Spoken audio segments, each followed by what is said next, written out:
ચાલો સરસ મજાનું ફૂલ બનાવી દો. આદબ. આજે શું ભણવાનું છે?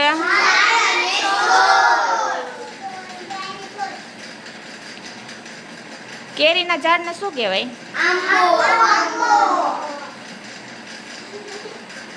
પછી સૌથી ઊંચું કયું ઝાડ હોય?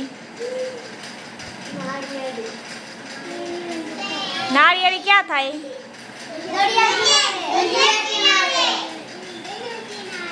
પછી તાડનો રસ કેવો હોય? મીઠો. લીમડામાં શું આવે?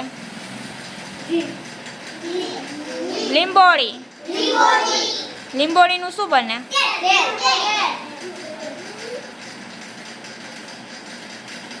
પછી ખારેકના ઝાડને શું કહેવાય?